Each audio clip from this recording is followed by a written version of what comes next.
Good morning everybody and welcome back to another update video. Well, today we got some really interesting information regarding the next rewards. They are being changed significantly. Some of the proposed rewards are now axed. They're going to be not introduced at least in the next update.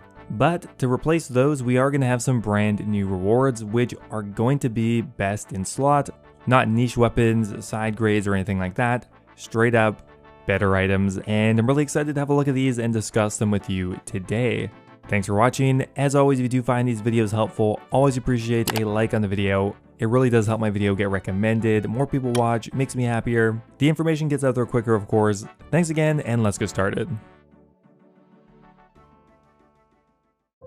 Alright, so let's just jump into this here. So we've received an updated blog for the next rewards. Some of the rewards have been removed, some of them have been changed, and new ones have been added. Mainly due to some strong feedback regarding some of the existing items of the new rewards is that they felt a bit underwhelming and more so niche upgrades as opposed to strong new weapons coming from what is one of the most challenging bosses in the entire game. Now they touch at the top here why they weren't keen on adding in straight best in slot upgrades, and that is of course power creep. They say, to fess up, we've been very hesitant to introduce more best in slot items, as doing so inevitably creates power creep. This can result in a number of issues, particularly the devaluation of older content. We want to avoid this at all costs. So we'd like to slow the process of power creep where possible, but we are aware that we also need to provide powerful incentives to play difficult content. So for this reason, we're making a number of changes to strike a better balance and better reward for the risks you're going to take fighting next. So essentially, to summarize here, for a long time, the common sentiment in the community is that power creep is bad, and that to some degree is still the case. However, that said, many players felt that the new equipment was a bit underwhelming and would provide only niche uses compared to something like the twisted bow or even the Dragon Hunter crossbow. Those all have very strong identities and they're really strong weapons, and the old next rewards seem to lack that. So what are we getting? Now the first big one here is the Torva armor set. Now this is going to be replacing Virtus. So we're not going to be getting the mage armor set. They're not opposed to adding that in the future, but for now they are going to be replacing it with Torva instead. Now the Torva armor set is straight up going to be an upgrade over Bandos. It's going to have both higher offensive and defensive stats, and is also going to provide a full helm, a plate body, and plate legs. So once again, these are all going to be a straight up upgrade over the next best item. For example, the Torva full helm is going to have 8 strength bonus where the need is not face guard has 6, while also being more defensive. The Torva plate body is going to have 6 strength bonus where the Bandos chestplate has 4. And finally here, the Torva plate legs will have a strength bonus of 4, where the tassets have a strength bonus of 2. So across the board, a straight up upgrade. Now that said, Jagex does want to attempt to avoid devaluing old content, and to do that, they're going to be adding in a special mechanic for this new armor drop. So the Torva set is going to be dropped in a broken and unequipable state. Now to be able to use it, you're going to have to repair it with a new component that is salvaged from the Bandos set. So both the Bandos chestplate and tassets can be broken down into Bandosian components. Interestingly, the chestplate breaks into 3 and the tassets break into 2. Now to be able to craft Torva, you need 90 smithing, and essentially you're going to need 5 component pieces in total. 1 for the helm and 2 for both the chest and plate legs. So essentially, if you dismantle 1 Bandos chestplate and 1 Bandos tassets, that is enough to make a full Torva set, so still kind of a 1-to-1 exchange. Now everything here is going to be tradable, so both the broken Torva set and the Bandosian components.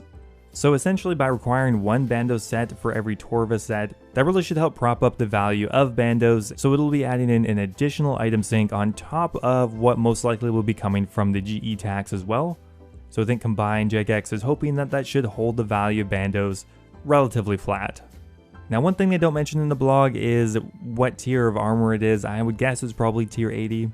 Similar to Virtus, but that doesn't actually seem to be mentioned in the blog for whatever reason. Alright, so next up here they mentioned the Zerite Vambraces. Now these are only receiving a very moderate change. None of the stats are changing, simply just the requirements to wear them are going to be lowered a bit.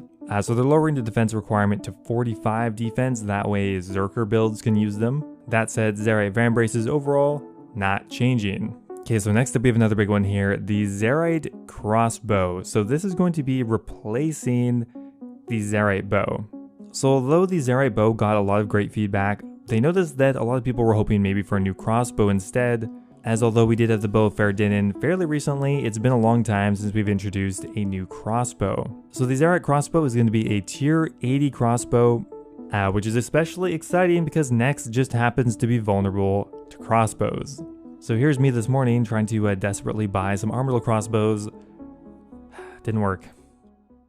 So once again, the Zerite crossbow is simply going to be a straight up upgrade over at least the armored crossbow, but realistically it's going to be the strongest crossbow in the game. Now similar to the Torva set, there's going to be a mechanic in place to attempt not to devalue existing crossbows, specifically the armored crossbow. So once again, the Zerite crossbow will drop in a broken state, which means you'll simply have to combine it with an armored crossbow to make it usable. So once again, just a 1-to-1 exchange. So to start with here, the Zerite crossbow straight up has a stronger base attack strength. The Zerite crossbow is a ranged attack of 110 versus the armored crossbow, which has an attack strength of 100. It also has two special abilities. The first one is a passive effect that will make any bolt effects 10% more effective.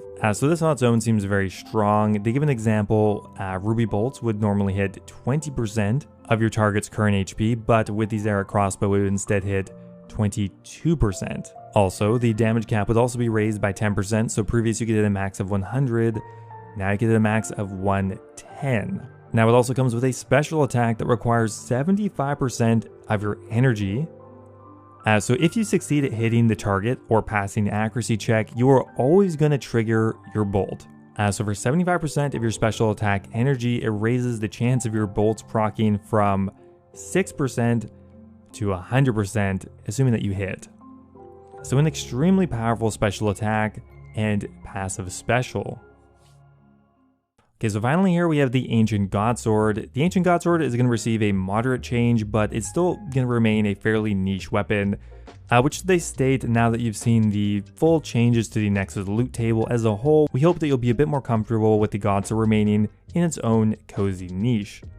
Now that said, to make it a little bit stronger, the healing and damage dealt by the Ancient Godsword special attack has been raised to 25, where previously it was 20. So that is it for the main item changes. It's worth noting that both the Zerite Bow and the Virtus set are not scrapped forever, and they will consider adding them in the future as they still received a fair bit of positive feedback regarding those weapons, but for now they're going to be put on the back burner. So there are a few other mechanics at the bottom that they kind of clarify. First up here we have the Blood Essence. That one was left a bit ambiguous at the end of the last blog, and now essentially the Blood Essence will be something that is dropped by both Nex and some of the creatures surrounding Nex in the Ancient Prison. As far as I understand it, it will be a singular item called a Blood Essence that will occupy one of your inventory slots. And essentially, it will allow you to craft an additional 1,000 runes per Blood Essence that you get. So if you bring it with you to the Blood Altar with a full inventory of Essence, it'll have a 50% chance to create extra runes, which means you're just going to get more runes per run. Slightly less experience per hour, but not much. Once you've crafted 1,000 runes in this manner, the Blood Essence will be destroyed, or you'll drop it on the ground and lose it, or I don't know, whatever. And essentially it'll be a new way to obtain quicker blood runes. Now they mentioned at the bottom, this is not the only way that they're hoping to add in additional generation for blood runes, but it'll just be an interim measure until they hope to introduce a stronger way to craft runes in the future. Now one small item that is going to tie a lot of these rewards together are Nihil Shards. This is going to be a new consumable dropped by all the foes in Nexus Domain, the Ancient Prison. Once again, you can crush them to make a new potion, the Ancient Brew Potion, which essentially is going to be a stronger magic boosting potion in combination with a prayer potion.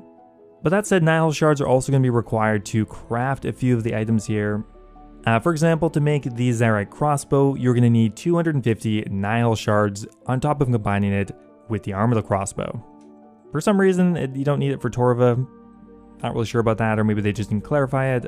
But anyway, just another kind of currency consumable item related to the boss.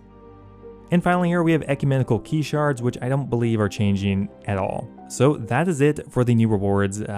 Definitely more exciting, and overall just stronger rewards that I think are going to get people more excited. Obviously that is because they are best in slot. They're going to be very desirable items, but I mean Nex is theoretically going to be one of the strongest bosses in the game, much stronger than any of the other God Wars dungeon bosses, so it may be justified.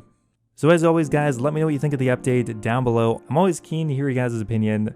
Thanks for watching as always, and I will see you next time.